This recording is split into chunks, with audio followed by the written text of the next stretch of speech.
अस्सलाम वालेकुम, मैं हूं अरबाब जहांगीर। आप देख रहे हैं मेरा यूट्यूब चैनल। उम्मीद है तमाम देखने वाले खैरियत से होंगे और पाकिस्तान के तमाम मेडिकल स्टूडेंट्स आज इंतज़ार में थे कि पीएमसी के प्रेसिडेंट डॉक्टर नौशाद शेख को जो प्रेस कॉन्फ्रेंस करनी थी वो उन्होंने कर ली है और उसमें उन्होंने क्या ऐलानात किए। मुझे पता है आप तमाम स्टूडेंट्स इसका बेसब्री से इंतज़ार कर रहे होंगे कि आज उन्होंने उस अहम प्रेस कॉन्फ्रेंस में, जिसमें उनके साथ वाइस प्रेसिडेंट और दीगर काउंसिल मेंबरान भी मौजूद थे, क्या क्या ऐलानात किए हैं। तो चलें ये ज़रा मुख्तसरन इस वीडियो में उनके तमाम ऐलानात को मैं आपके सामने रखता हूँ और वजाहत करने की कोशिश करता हूँ और आपको समझाने की भी कोशिश करता हूँ कि ये क्या-क्या ऐलानात उनकी जानिब से किए गए हैं। अच्छा, एमडी कैट के हवाले से उन्होंने बहुत बड़े-बड़े ऐलानात किए, मतलब कन्फर्मेशंस कर दी जा रही है। कोई नई चीज़ बहुत ज़्यादा तो नहीं निकल के सामने आई, लेकिन जो कन्फर्मेशंस हैं वो आप तक पहुँचाना बहुत ज़रूरी है। लेकिन पिछले कुछ दिनों से एनएलई वालों से बात ज़रा कम-कम हो पा रही है, जिनको एनएलई का टेस्ट देना है।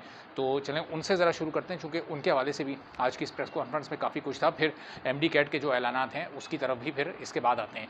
तो जनाब, एनएलई के लिए, लोकल ग्रेजुएट्स के लिए आपको पता है एनएलई को ख़त्म कर दिया गया है, लेकिन वो सिर्फ जो इस साल से, यानी जब ऐलान हुआ है तो यहाँ से इसका आगाज़ होगा। वो बैक डेट्स में जाकर उसकी इम्प्लीमेंटेशन नहीं होगी, क्योंकि पाकिस्तान में आपको पता है बैक डेट्स में सिर्फ एक ही चीज़ होती है, वो फ्यूल एडजस्टमेंट जो बिजली के बिल्स में लग के आते हैं ना, वो तो बैक डेट्स में के लग के आ जाते हैं कि वो 2018 में आपने फ़लाँ महीने में इतनी बिजली इस्तेमाल की थी, 2019 में इस महीने में इतनी की थी, तो उसका ये फ्यूल एडजस्टमेंट चार्जेस लग कर आ गए। लेकिन जब इस तरह की कोई चीज़ होती है, जब कोई एजुकेशनल सिस्टम में इस तरह का कोई ऐलान होता है, तो उसमें फिर बैक डेट में इसका इम्प्लीमेंटेशन नहीं होती। जैसे एनएलई लोकल ग्रेजुएट्स के लिए ख़त्म हो गया है, लेकिन बैक डेट्स वालों के लिए बाकी है। और अब जो फ़ॉरेन ग्रेजुएट्स हैं उनके लिए जो उसका स्टेप 1 है वो इसी महीने यानी अक्टूबर के आखिरी हफ्ते में होने जा रहा है, और फिर उसका स्टेप 2 1 महीने बाद यानी नवंबर के आखिरी हफ्ते में होने जाएगा। तो चलें, अब फ़ॉरेन ग्रेजुएट्स जो भी हैं वो तैयारी पकड़ लें, क्योंकि अब वक्त बहुत कम है। और फिर आगे अभी हम जो बात कर रहे हैं वो पीएमसी के कॉन्टेक्स्ट में कर रहे हैं। ये अब तक आपको अच्छी तरह समझ आ गई होगी। वो फिर पीएमडीसी की बहाली है, जो भी इशू है वो जो भी कुछ वो मामला आगे बढ़ता है उस पर हम अलग से फिर डिस्कशन करेंगे जब वो आगे थोड़ा बढ़ेगा, उसमें कोई डेवलपमेंट आएगी, चूँकि उससे मुतालिक पिछली वीडियोज़ में काफ़ी बात हो चुकी है। अच्छा, उसके बाद जो एमडी कैट वाले स्टूडेंट्स हैं उनके लिए आज इस प्रेस कॉन्फ्रेंस में बहुत सारी चीज़ों की कन्फर्मेशन की गई। सबसे पहले तो उनके लिए डेट कंफर्म कर दी गई कि जी 13 तारीख को ये टेस्ट होना है, 13 नवंबर को। और इस डेट में अभी पूरा 1 महीना और 3 दिन बाकी हैं। और 13 तारीख को दोपहर 11 बजे से, यानी सुबह 11 बजे से दोपहर 2 बजे तक ये टेस्ट होगा। 11 AM से 2 PM तक 3 घंटे में ये टेस्ट कंडक्ट किया जाएगा। और इसके लिए फिर जो सिलेबस की बहुत सारी लोगों को कन्फ्यूजन है, पीएमसी ने ये वाज़ेह आज इस प्रेस कॉन्फ्रेंस में बता दिया डॉक्टर नौशाद साहब ने, कि तमाम यूनिवर्सिटीज़ को पीएमसी ने अपना सिलेबस फॉरवर्ड कर दिया है, वो उनके हैंड ओवर कर दिया है। अब वो उसी सिलेबस के अंदर से एमसीक्यूज़ बनाएंगे। अब वो हर यूनिवर्सिटी अपने अपने हिसाब से, हर सूबा अपने अपने हिसाब से पेपर तैयार करेगा, लेकिन सिलेबस एक ही है। सवालात अलग-अलग होंगे, सवालात आगे पीछे होंगे, ऊपर नीचे होंगे, किसी पेपर में कोई सवाल होगा, किसी में कोई नहीं होगा, लेकिन सिलेबस एक ही है।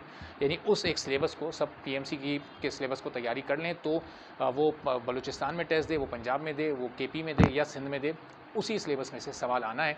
और वो सिलेबस अब यूनिवर्सिटीज़ के हैंड ओवर किया जा चुका है। फिर जो रिज़ल्ट है वो भी उन्हीं यूनिवर्सिटीज़ के थ्रू स्टूडेंट्स तक पहुंचाया जाएगा। वो जो भी नतीजा होगा वो उसी शाम या 24 घंटे के अंदर अंदर वो आप तक पहुंच जाएगा, और फिर आप उसको अपना रिज़ल्ट टैली भी कर सकेंगे, चूँकि कार्बन कॉपी आपको भी एक दी जाएगी, जिसके थ्रू आप अपनी तमाम एमसीक्यूज़ के रिज़ल्ट को देखकर और उसको कैलकुलेट भी कर सकेंगे। फिर जो वेटेज है वो भी अब सामने आ चुका है कि जनाब 50% एमडी कैट, 40% एफएससी और 10% मैट्रिक का, तो ये बिल्कुल क्लियर कर दिया गया है। अच्छा, इस बार आप जितने भी लोग स्टूडेंट्स अब तक एमडी कैट में रजिस्टर हो चुके हैं, वो उनकी जो तादाद है वो तकरीबन 2,10,000 हो चुकी है। अच्छा, सीट्स कितनी हैं? वो 20,800 हैं। यानी आप समझिए कि बिल्कुल 10% लोगों को इसमें एडमिशन मिलेगा। और ये 20,800 सीट्स, ये पब्लिक यूनिवर्सिटीज़ की भी और प्राइवेट यूनिवर्सिटीज़ की, दोनों की मैं बता रहा हूँ, किसी एक की नहीं, ये दोनों की मिला के टोटल 20,800 स्टूडेंट्स को दाखिले का मौका मिलेगा। तो सिर्फ 10%, यानी आप हर 10 स्टूडेंट्स में से किसी एक स्टूडेंट को